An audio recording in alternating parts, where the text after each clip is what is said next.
We got some weather, and it's definitely coming inside my car. Somebody's been calling me about a 15-year-old named Donald. This guy claims that this Donald person, one of the adults I've been typing with, is actually not an adult. It's a 15-year-old boy. So, we're going to call this feller up and find out what the fuck is going on.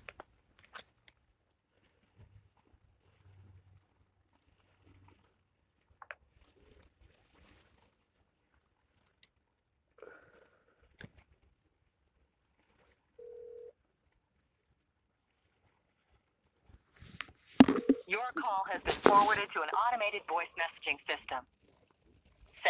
71549188889.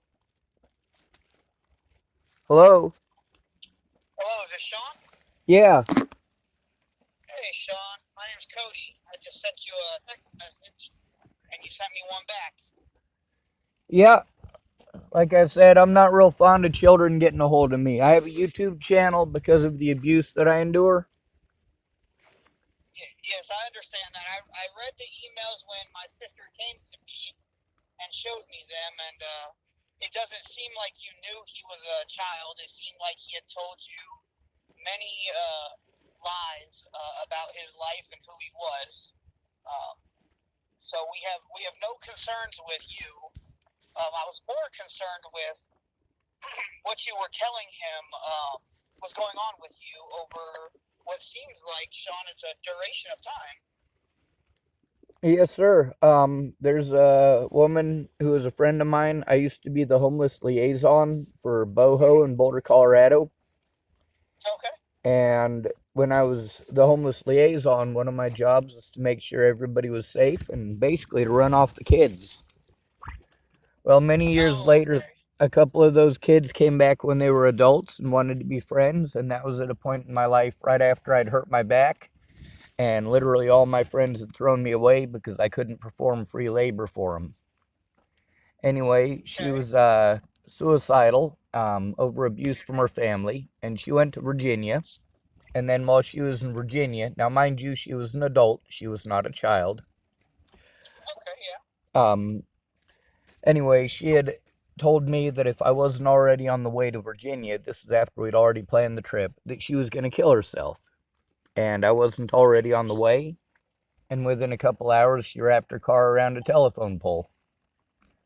Is this the girl of the, I think it was a screenshot or something that you had sent over? Is that the same person? I'm not sure. I don't actually have access to my emails at the moment. Oh, okay. I just remember reading part of the conversation had a message. I think it was a girl had sent you about her life and her early childhood or something like that. Yes, that's Natalie. The screenshot that I thought you were saying there was a screenshot of a person. No. That screenshot would have been of the messages between Natalie and I, some of them. This has been ongoing for 7 years because after I went to Virginia to visit her family didn't like it. They pretended that I stalked her. I drove 1,700 miles to get away from her, and her druggy friends made my life a living Hades. Oh, jeez. Yeah, well, she ended up getting shot in the head about a year later. And they tried to peg... It is. Well, it's even worse because the cops, they had the opportunity to do something the whole time. Meanwhile, I'm an autistic adult, which really sucks for me because even though there's supposed to be protections in place, those protections did not work. I was in South Dakota in Rapid City, and I took a lot of abuse there. I was in Bozeman, Montana, and Billings, Montana, and Hardin, Montana. I've literally been one end of the country to the other since Natalie was killed.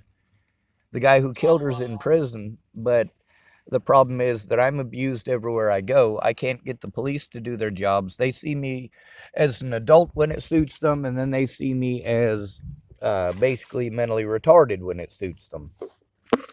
So when I'm trying to turn in crimes that are committed against me, they tend to antagonize the situation, try to make it worse, try to talk over me, and then I'm supposed to try to turn them into their superiors who bully me for trying to turn them in.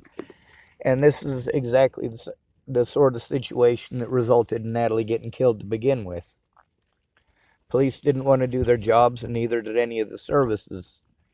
And Yeah, then, a lot of times, Sean, that's what happens, right? Is you have someone who may have some learning disability or a mental illness, and they get overlooked by the system, and because they have that illness, while they're supposed to be protected, they're not protected, and that's actually it's actually shocking to hear, Sean, because that's what I do for a living. Is I work with the Department of Family Services, and the area that I work in is I work on the behalf of mentally ill people as well as my area of concentration from college, which was Asperger's disease. that's what I have. Although it's not Asperger's anymore, they got rid of that in '98. Yep, yep. Well, 90. Well, so that was my concentration in university, but now when I went to university, Sean, this was 78.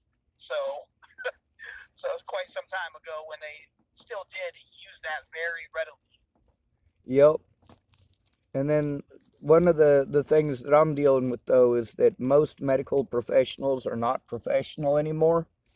Rather than mental health hospitals, they have behavioral health units, which basically you've got a bunch of people that are, picked up from 7-Eleven and Walmart and Yep. places like that and given jobs because there's not enough professionals.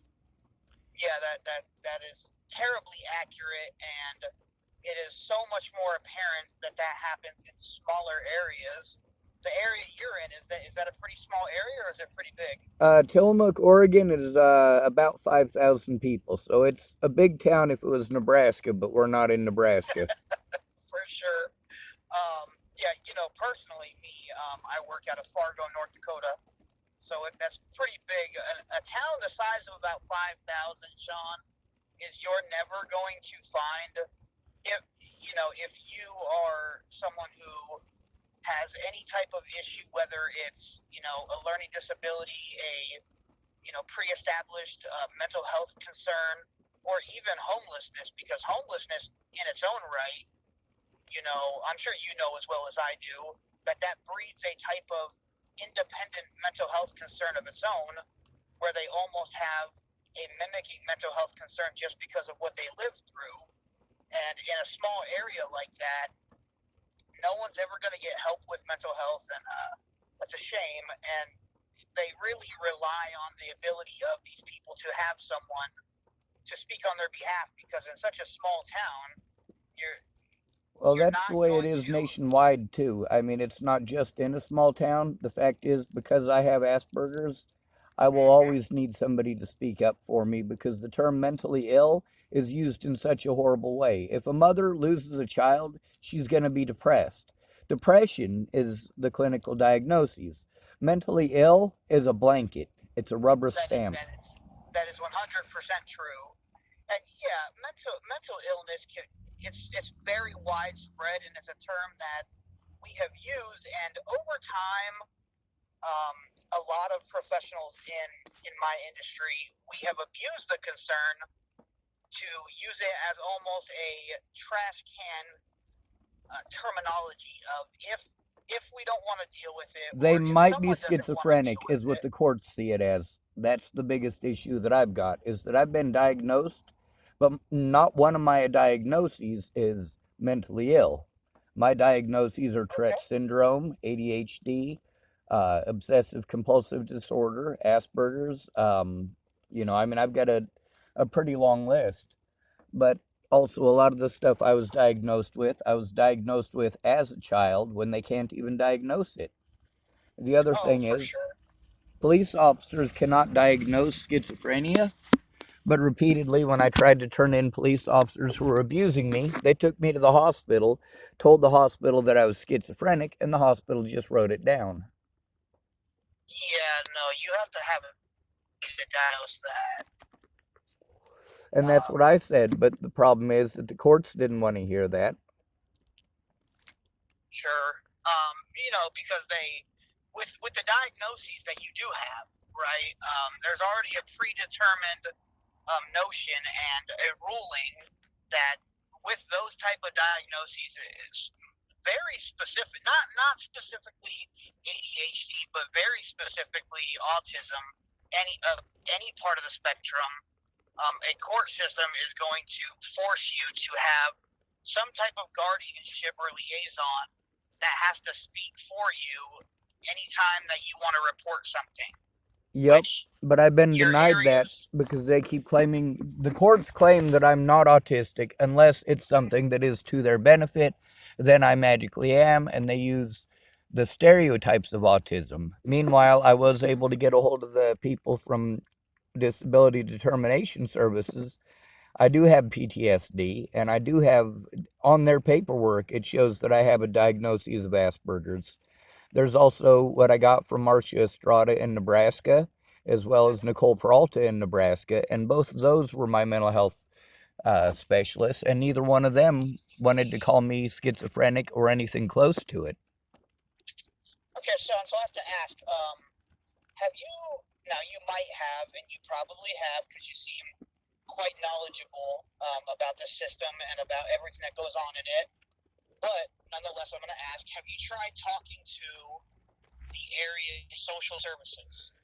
I have. The problem is, it's a small town. The first issues that I had were with a woman who was assaulting me and beating on my vehicle, again, over the situation with Natalie, who obviously her killer's in prison. Right. But the situation was that the police blew me off, as they often do. When you're a homeless man, everybody just assumes your guilt, and cops rather get really pissy with you when you go to them with an issue. Because as a homeless person, you're supposed to be afraid of cops. You're supposed to run the other way. You know, it makes their job a pain in the butt when all of a sudden homeless people want rights too. Yeah, I mean, Sean, that's not shocking to me because, I mean, if you look at national statistics, most unreported crimes that happen away from a home do happen to homeless males in the United States. And most people who are turned away from any type of violent reporting do happen to also be homeless males inside the United States.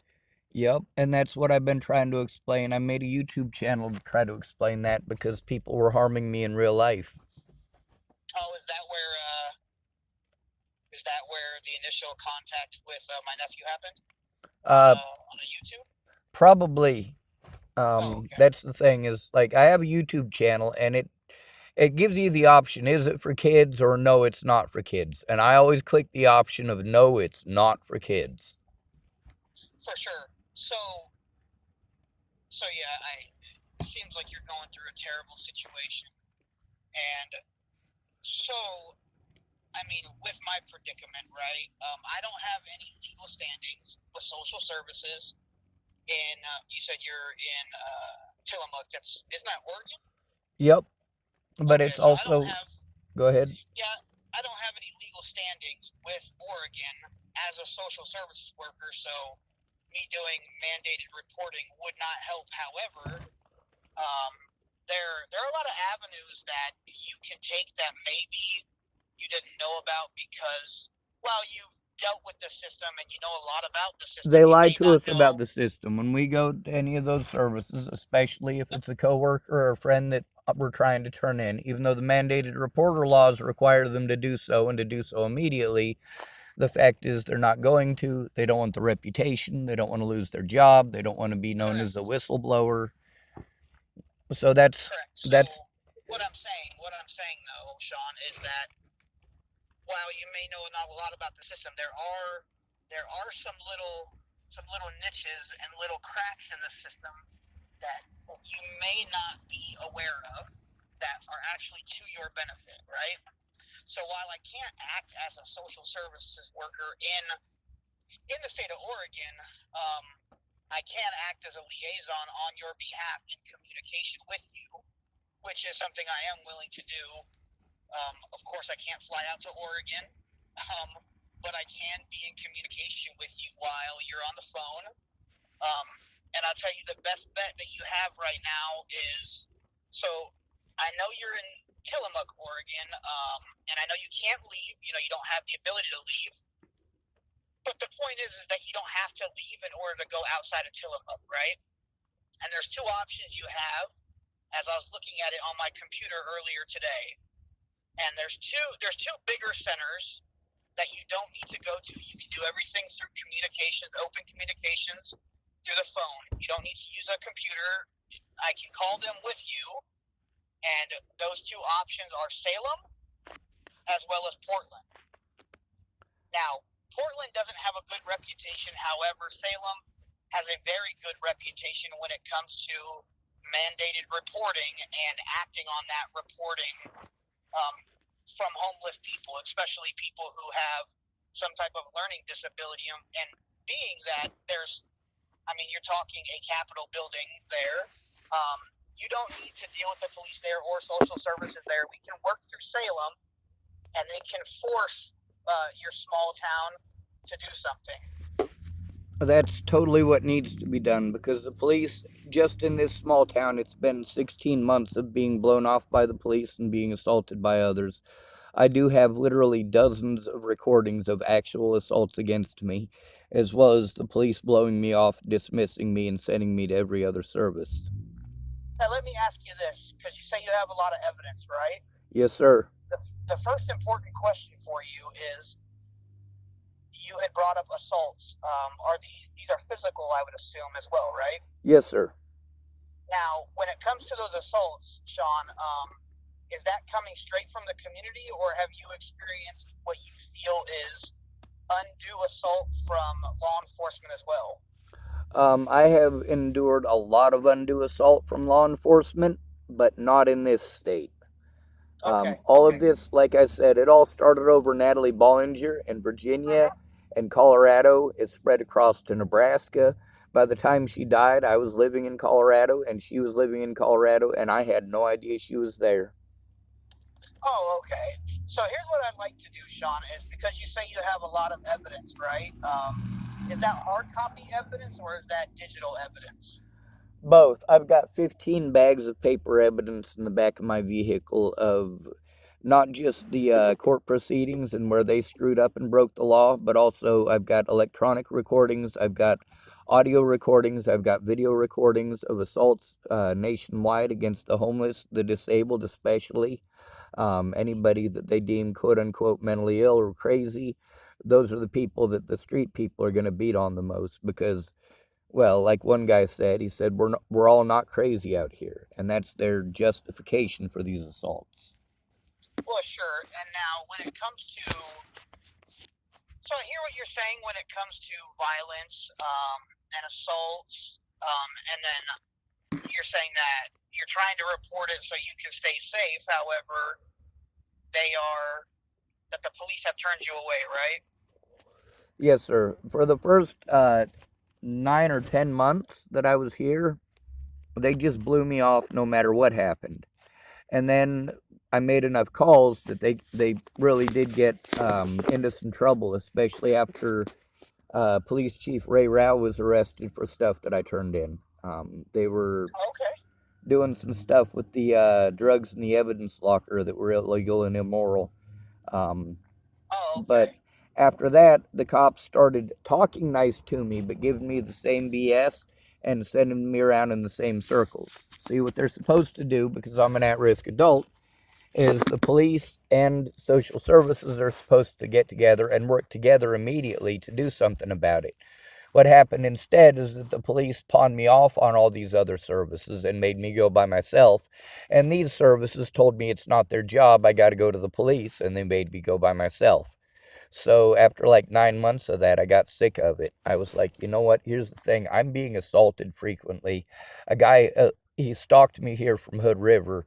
And literally all of this is over the popularity of Natalie Bollinger's death and people trying to paint me as a stalker. I'm not sure I've heard of that case. You should look it up. Yeah. Yeah, Yeah, the Natalie had a club guy only. named Joseph Michael Lopez who was a pizza delivery guy. She paid him her boyfriend's gun and her purse to shoot her in the head in Colorado. She paid him. Yep, she was Oh, jeez. she took out an advertisement over Craigslist for women seeking men, and what she was asking for in specific was for him to blow her head off.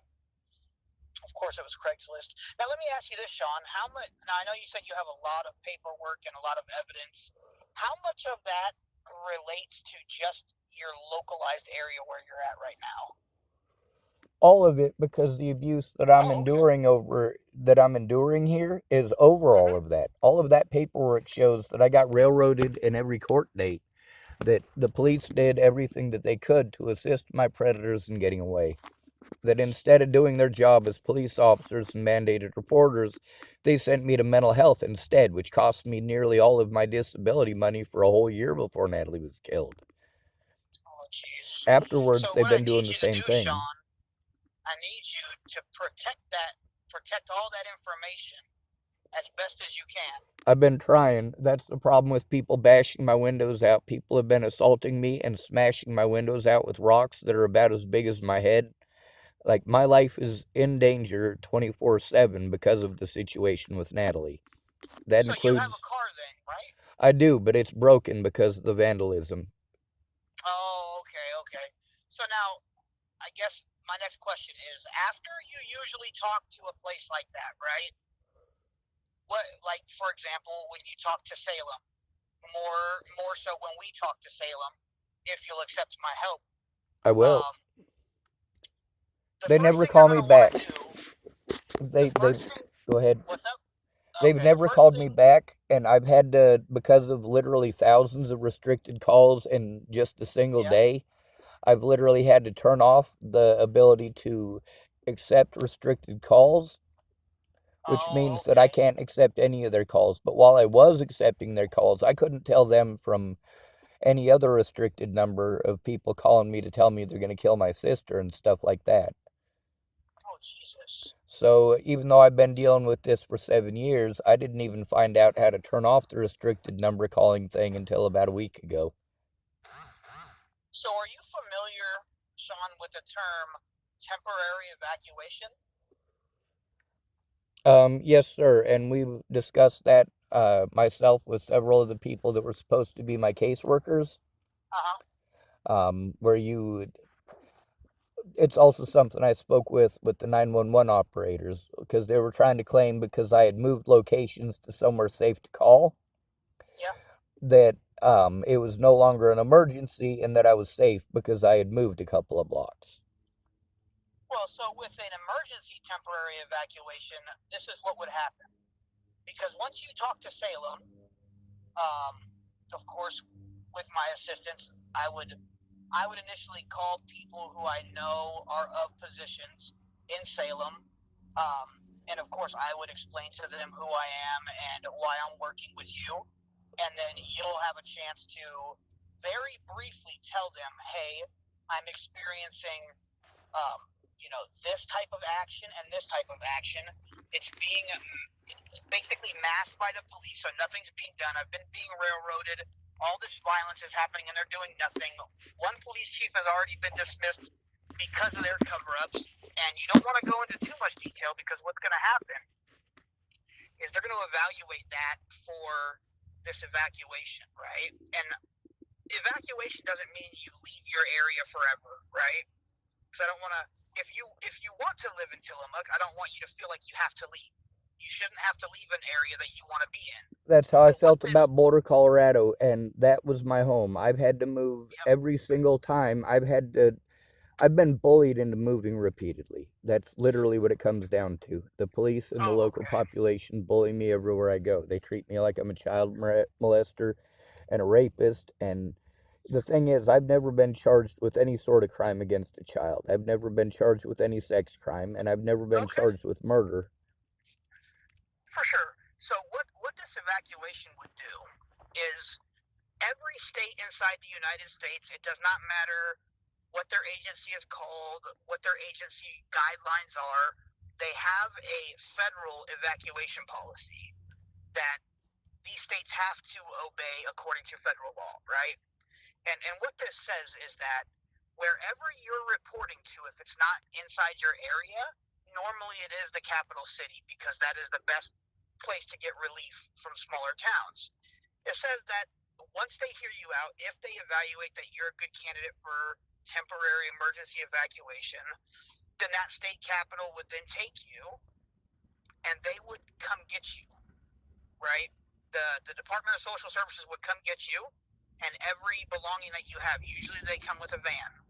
And they would then take you, and the state would pay the cost of however long the evacuation proceeding is for. They would pay for a hotel for you to stay in. And now there's a property damage assessment, right? Which is, for example, your car, right? Now you should not be forced to get rid of your car, and that's why this law exists. That says they then have to take possession of your vehicle. Your local area has to take possession of your vehicle. And whether it works or not, they have to house it in a safe area. And if anything happens to it, they have to pay the cost of that to you. They So your didn't car would follow be that protected. anywhere.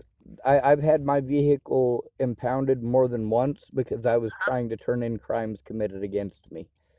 When I say that when this stuff gets, once it goes on the internet, Yeah. the way that it has been, like, there's no chance of me having a safe place anywhere in the United States. Well, no, what I meant is for your car while you're undergoing the proceedings, right? Yes, sir. Kind of like And when I was in Colorado and I uh-huh. literally had to threaten the president of the United States in order to get him to look at the evidence of people threatening to kill me and my friends and family. Now they Well, see, were going to take. Go ahead. I think, Sean, that's the benefit of this situation is that you're not having to threaten anyone and you're not having to do anything that you don't want to, right? Because you have me to talk to them who knows the system and knows that there are more than state guidelines. There are federal guidelines that they have to obey. And if they don't obey them, that's when me, as someone who works for a state, I'm required to report anyone, regardless on the state, who are abusing the social services department to the federal government. And so knowing Yes, who sir, I and am, that's the majority of the evidence that I've saved as well, because this is standard procedure for homeless men. Yeah. So we're gonna do that, and then we're gonna get the whole situation taken care of. And if you want to stay in Tillamook, then we're gonna make it so that through social services you're safe in Tillamook. If we have to go through the Capitol and basically without being so aggressive, wage a non-physical war on the police department through your state capital, we'll do that. Yes, sir. One of the issues that I'm having right now, there's one of my abusers, his name is Andrew Wolnez. I've got 7 of the 9 assaults against me recorded. He also beat on my vehicle, which is part of the reason it doesn't work. He's done that recorded, kicking my vehicle on at least 6 separate occasions. I had to try to get a protection order against him, and I have court on the 7th of next month, I believe. And the reason I had to get a protection order against him is because that's the only way to get anything done in this county without going through the police. Oh, okay. Because the police wouldn't do anything, right? Right, and that started before Andrew Wolnez. This all started over a situation with Molly and a bunch of racist youngins in this town. But if you look up the history of Tillamook, they're a sundown town. Oh yeah, the only thing I know about them is I think I've seen cheese made by that town. Yep, they do make cheese. About it. They do make here's cheese. what we'll do, Sean. So tomorrow I have a lot of meetings tomorrow, and then I have to go to a couple domestic home visits tomorrow, and I'm probably not getting home until about 9 p.m. And tomorrow's Tuesday, so Wednesday, what I'd like to do is I would like to, at about 5 o'clock my time, right, which I'm not sure, what is that, 5, what's that, like 3 your time, I believe, maybe? Yep. So 3 your time, because you have that number thing to to where I couldn't get through. At about 5:15, if you want to call me, I'd like to discuss this more and have you tell me your story, because you know what? A lot of times we have a lot of people with your situations. They don't really get to speak, right? And a lot of times they just need to tell people what's going on because they haven't had a voice for so long. Yes, sir. With me, And I'm I'd like to abused so hear it. much that it's almost impossible to get my voice heard because there are so many people involved, so many names involved, so many people on the internet and in real life. A lot of my predators are predators both in real life and on the internet. Okay, yeah. So on Wednesday, what I'd like to do is talk to you for a longer period of time, and I'd like to just understand a little bit more, both the mental and physical harm that you've been going through over the past years. And it doesn't have to all be related to Tillamook, right? Because Tillamook may not have done some of the stuff, but their failure, their social services failure to acknowledge, right, the ongoing struggles, abuse, and harassment that you've been going through has probably led you into a deeper, and I hate to use the word a deeper, I hate to use the word mental illness because it's such a dumpster can thing, but what I mean is, your inability to trust people is what you'll develop, right? Which I already can breed have. antisocial personality disorder if it's not taken care of, can breed social anxiety. So the failure for Tillamook Social Services to help you in the way that was required of them has elongated your mental instability as well as your inability to adjust to society. Or even Because, function.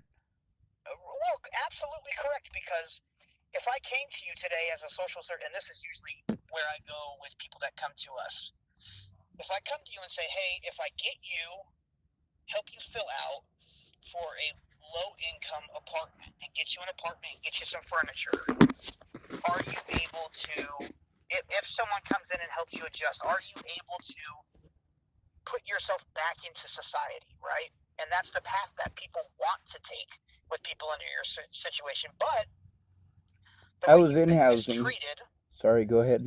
the way you've been mistreated has made it where you don't even have to think about it, right? Is you automatically say, no, that's not possible because look at how I've been treated. Look at how people have treated me. How can I go back into a normal society with the society that has shown me that they don't like me and they don't want to love me as a person, right? And so they've only aggravated that thought process even more. And just between us, that is a huge lawsuit.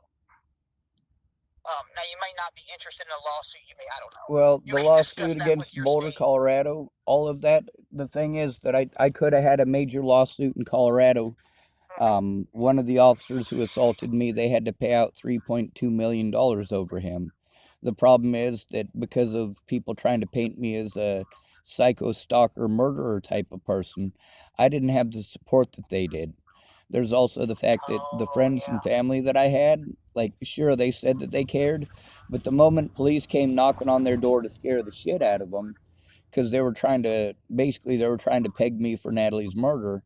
When police came and knocked on their doors and, followed them when they were taking their kids to school and came and saw them at work, like that freaked them out. And they did a lot of really harmful things to me and literally slandered my name to the best of their ability because, well, they didn't want to get in trouble. And I can understand that part. But what I'm dealing with is the repercussions of having friends like that.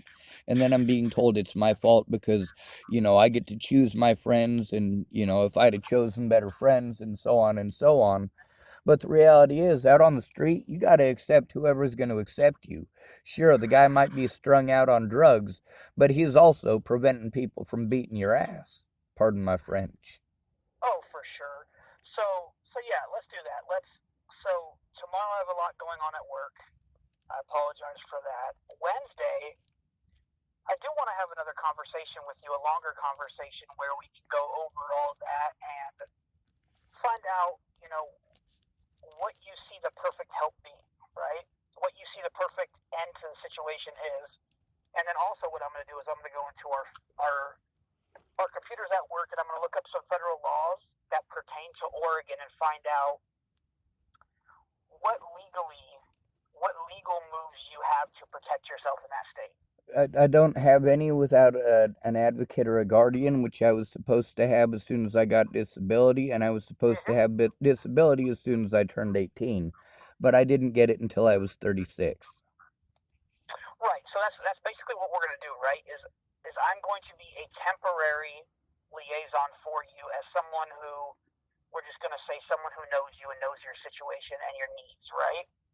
And in the end, what the end goal is going to be is going to be, while you don't have to live in Salem, we're going to get you somebody from Salem, right, who's going to be an advocate for you. And basically, it's called a lieu guardian, right, which basically says that you don't live with them, but that any time a hardship happens or a decision has to be happened that has to go through social services or the courts, you will talk to them and they will work with you to do that. And it's my hope that being a bigger town, much, much bigger, that their liaisons are going to be a lot better. But I'm also not going to say, hey, here's a liaison for you, go ahead and run wild. I'm also going to stay in communication with you the whole time so that we can make sure that that liaison is doing exactly what they're supposed to do to protect you and make sure that moving forward, that you don't feel threatened every day of your life, and that you can start progressing to a much safer lifestyle, and that you can make the right moves to try and get off the street. And that's a lot easier to do with the right information, which is one of the things that I used to teach when I was the liaison in Boulder, Colorado. Oh, absolutely.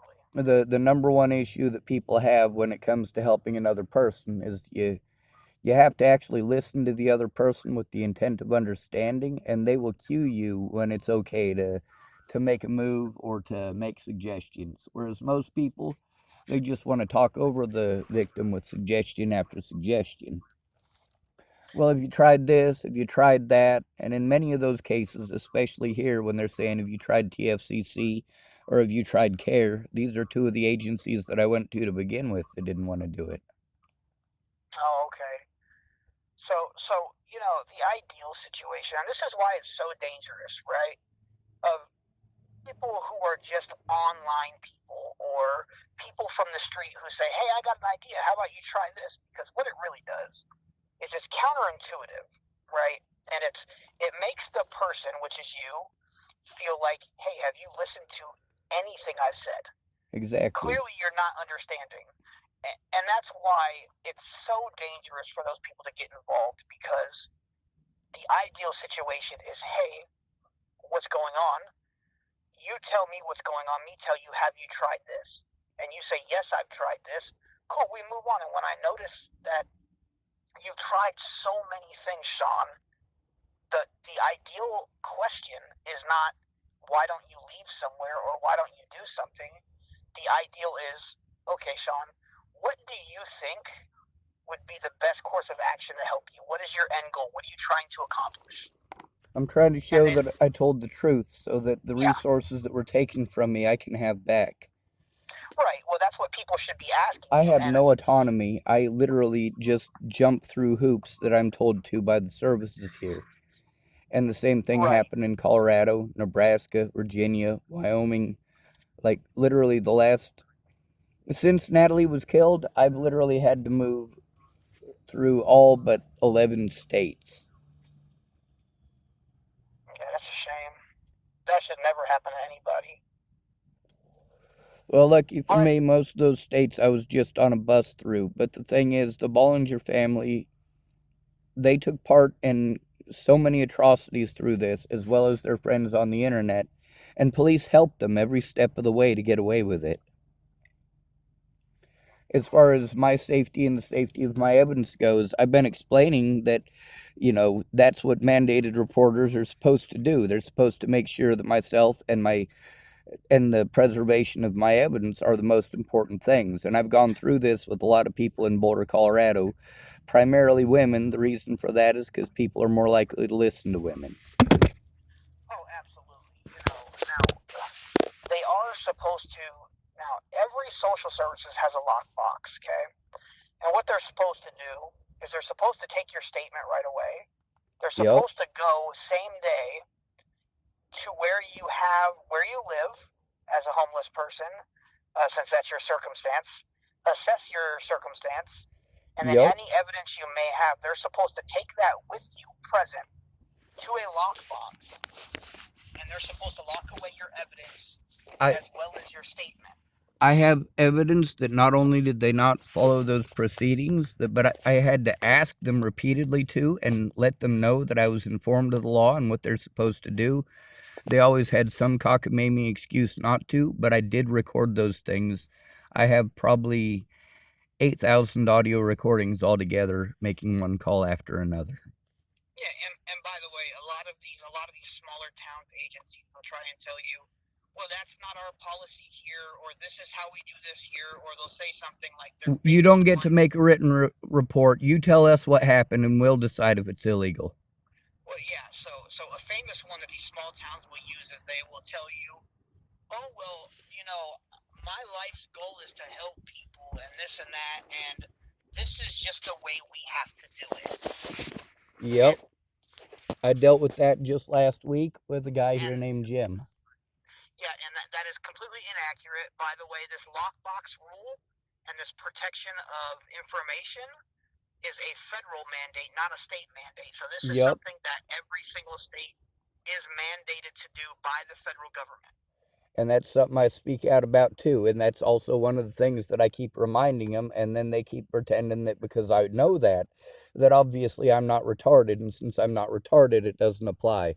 Or they'll try telling me that because I wasn't diagnosed with one of those things before I was 22 or before I was 18, that none of my disabilities matter and therefore it's magically okay to commit crimes against me, which is stupid. Well, yeah, that is ridiculous because the course of action from there, or at least what I would do, would be, okay, so you have a disorder that maybe this day and age we say shouldn't be diagnosed in someone under a certain age. So instead of wiping it off the record, why don't we go ahead and set up an appointment so you can talk to someone and see if that diagnosis would still stand true today? And if not, what diagnosis would stand true today so that we can make sure. My Asperger's would absolutely stand today. The problem is that what police officers try to do, it takes 6 months to diagnose schizophrenia. Officers that I was trying to turn in told me that they were taking me somewhere that I could make a police report. Instead, they took me to the hospital and then they left. They told the hospital staff that I was schizophrenic. Now, they were supposed to be taking me there to make a police report. They were supposed to take me and my evidence somewhere safe, which is something that I have absolutely not only requested but demanded from the very first start. I've got the paperwork that says I'm supposed to know my rights and I'm supposed to stand up for my rights, and anybody who wants to deprive me of my rights is committing a felony by doing so. I'm a disabled adult. I'm not a retard. Well, for sure, and that's something we're going to work through. But all right, I have to drive home. I do want you to call me. Wednesday at 5:15. 3:15 your time. Yes, sir. On Wednesday, we're going to discuss this more. I'm going to do some research during work on Wednesday to find out what mandates your state has, so we know what we need to do to help you. Yes, sir. And then following Wednesday, I'm going to reach out to a couple people after our phone call, and I'm going to try and set something up with Salem as early as Monday next week to get you an interview with their social services department, not just a regular social worker, but I want to get you an interview with a supervisor with me on the phone. Yes, sir, and that would be optimal because, see, I get blown off because I have to make the calls alone, and I'm aware of the statistics of making a call alone versus getting blown off. So that's the number one thing I've been telling friends that I need. I need you to know what's going on, and I need you to make the calls with me. And they say, oh, well, have you called this place and have you called that place?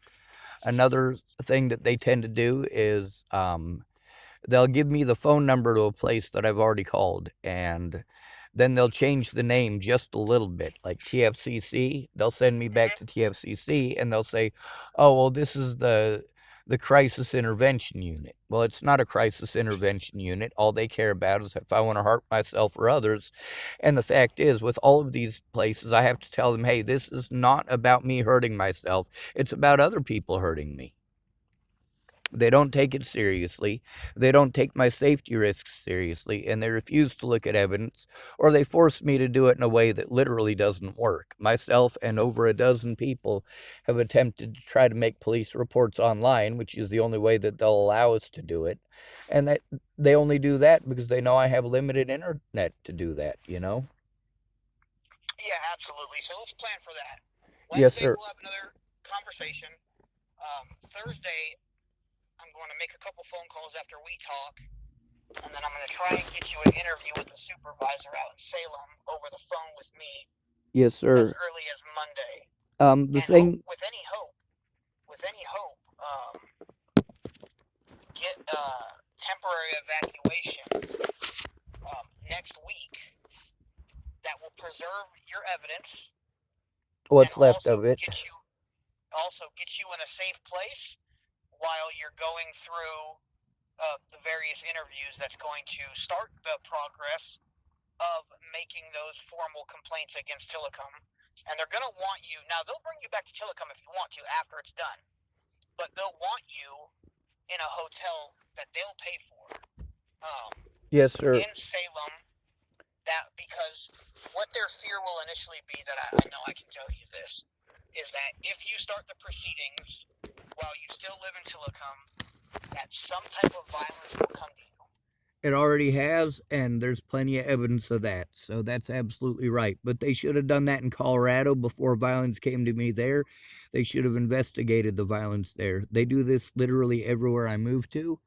And because of the assault by Officer Waylon Lolatai, I basically get treated like I'm a crazy nut job. Waylon Yeah, well, Lolatai is a good name to look up because you'll get to see some of the brutality I've had to endure. yeah, we're gonna do that. And if they try any little, Sean, if they try any slick games, as a mandated reporter, I'm just gonna report the state of Oregon straight to the federal government, the social services of the federal government. Yes, sir. So, go ahead and call me back Wednesday at 3:15 your time. All right, Sean? Yes, sir. Would it be all right for me to send a couple of messages that show assaults I've endured, or hold off on that? You might want to hold off on that because I don't want it in text message. What I'm going to do is I'm going to have it in email. I'm going to give you my email, my work email on Wednesday, and I'm going to have you send it there so that there's proof of it going to an actual email that is connected to a state. Yes, sir. So I want you to, and I don't want you to hold off just so I don't get messages. I want you to hold off because I want the best path that's going to breed the best results for you. And I believe getting it straight to my work email is going to breed the best results for you in the end.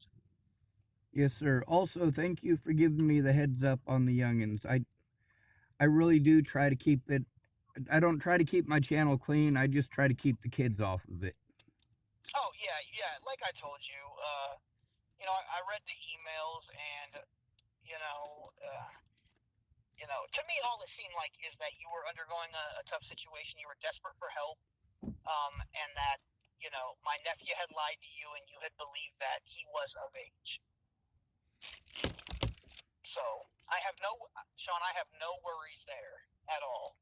I've had a few people try to get a hold of me, telling me that they were of age, and then later on try to mess with me, saying I'm only 16, I'm only 15, and that's stuff that we have to worry about speaking up on the internet. And like I said earlier, I only spoke up on the internet because nobody was going to observe my rights. I'd already gone to everybody there was, and they just sent me around in circles. It's always someone else's job. And it was probably, as much as it seems like it wasn't the best avenue, Sean, um, it probably hindsight was the best avenue because you reached the most possible people.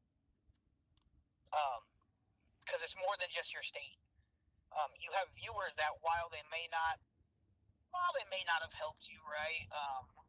They did They see it. were a platform for someone else to help you, right?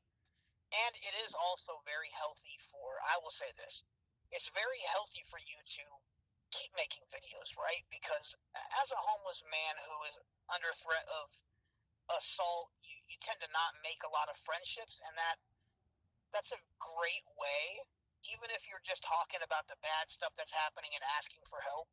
It's a great way to express yourself because you're not usually able to express yourself in conversation. Yes, sir. One of the things I'm worried about now is the destruction of evidence that's on the internet, though, because a lot of the abuse that I've endured is by people who abused me in real life and on the internet, and these things happen across multiple jurisdictions. There's I also a got you. lot of information that people let me know about human trafficking and missing people, and as much as I'd like to say that it ended up all being pure BS, the thing is that probably about 60% of the stories out here are entirely plausible, and there's probably a good 20 to 30% of the stories that are even still provable. Yeah, I mean, with the rate of human trafficking that is going on, not just in this country but in the world, I would say when people talk about human trafficking, maybe it's not true, but it is very plausible that it is, at least in some way, at least a form of accuracy within that statement. Yep, and when I started So, looking into helping find missing people, one of the things that I looked into is what's considered human trafficking. And it turns out that there's a lot of things that fall under that category, including police officers arresting people under false guises or false pretenses. yeah, absolutely, it's definitely part of it. So, All right, all right, I'm going to Sean, let you go I gotta because you got to drive. go. Be safe, and thank you very much. Oh, it's not a problem. I'll talk to you again on Wednesday, Sean. All right? Yes, sir. Be safe. It's Cody, right? It is. All right, I'm horrible with names, so you're lucky. Thank you. It's all right. You try to stay safe, Sean. Yes, sir. Thank you. All right. Take Bye. care.